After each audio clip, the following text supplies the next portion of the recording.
How Horseshoes Got Lucky. The Celts were the first to put iron shoes on the bottom of their horses' feet, more than 3,000 years ago. Importing horses from more arid climates, such as Spain and Asia, the Celts found their moist climate detrimental to the horses' hooves. They discovered that iron shoes kept the horses' hooves from getting soft and allowed the horses to carry more weight and travel farther in a day than their non-shod counterparts. The discovery and use of these iron sandals, as the Celts called them, was revolutionary technology for our ancient ancestors. Every culture that adopted the usage of horseshoes has considered them lucky ever since.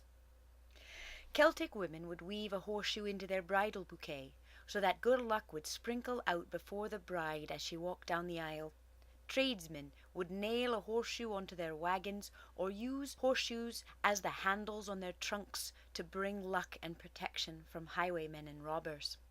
But perhaps the most famous story as to how horseshoes got lucky is attributed to Count Dunstan, a blacksmith by trade, who became the Archbishop of Canterbury in 969 A.D. Now Count Dunstan was a blacksmith, and one day a man came into his smithy. Now this was not an unusual thing, but this man, instead of feet like we have, he had hooves. Being a wise and a pious man, Dunstan recognized the devil right away. The demon asked to have shoes put upon his feet, to make his journeys hither and thither across the earth easier. Dunstan agreed to do the work, however insisted that the devil be shackled into the oxen lift, so he could get, just the right angle on the work, so to speak. For whatever reason, the devil agreed, and quick as they could, Dunstan and his apprentices strapped the devil into the oxen lift and heaved him up off the ground. In that helpless state, Dunstan then proceeded to make the shoeing process so painful that the devil hollered and begged and pleaded to have the shoes removed from his feet and to be loosed upon the world again.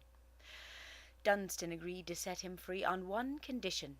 Any home with a horseshoe over the mantel of the doorway would be forbidden to the devil. He could not enter there, nor could he harm any person within the protected home. The devil made the promise, a dubious oath indeed. However, Dunstan removed the shoes from the devil's hooves and set him free. Early Christians considered a horseshoe over the door a remembrance of Passover, and were the first to move the horseshoes down to the centre of their doorway to use them as door knockers. It is said that the devil still runs whenever he hears the ringing of an anvil and the sound of a blacksmith working in his shop. Romanis, or gypsies, have another story of how horseshoes got lucky. A great gypsy chieftain was not only able to conquer one demon, but 4 with the luck of an iron horseshoe. Gypsies were skilled metal workers, wise in magic, and possessed all manner of secret ways to coax metals into performing all sorts of fantastic feats. They used iron to heal the sick and ward off evil, and it was said that Romany blacksmiths held a paradox in their hands. They were weapon makers and healers. In their hands fire could cauterize, purify, invigorate, and heal. Their hands also made fierce implements which could kill. Iron could ward away one's enemies, sickness, and evil. Emblematic of this, Romany caravans always hung horseshoes over their doorways. It is said that long ago there lived 4 demon brothers. They were known to man as bad luck, disease, misery, and pride. It was their mission on earth, and their greatest pleasure, to inflict themselves upon man. One night a gypsy chieftain rode through the hills in the cool night air. Bad Luck was keeping watch for hapless victims while his brothers slept. He howled and careened over the hills after the chieftain. The chieftain's horse reared and bolted, running away from Bad Luck as quickly as his legs would carry them. The chieftain held on for his life. Bad Luck pursued them, up and down hillway, down a rocky trail and through the woods, and the horse clattered on ahead of him. Just as Bad Luck got close enough to reach out and sink his claws into the back of the chieftain's coat-tails, the horse stumbled and lost a shoe. The horseshoe flew backwards and smacked Bad Luck right between the eyes, killing the demon instantly. Looking backwards over his shoulder, the gypsy chieftain saw the demon laying still in the roadway. the horseshoe embedded in the demon's forehead. The chieftain could not believe his luck. He calmed himself and his horse, and then headed back to the breathless corpse.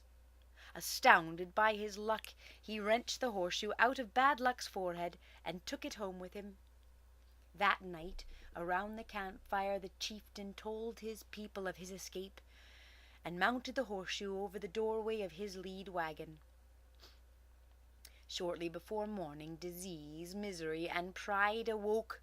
They were hungry and angry that Bad Luck had brought them no meat. They began to search for their brother, and found his dead body on the rocky trail, with the imprint of the horseshoe there on his forehead. They roared and began snatching birds from their trees and squirrels from their hiding places, and tortured them until they would tell them who had killed their brother and where they'd gone.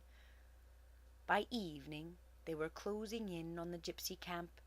It was late by the time the demons arrived at the clearing where the gypsy wagons were circled.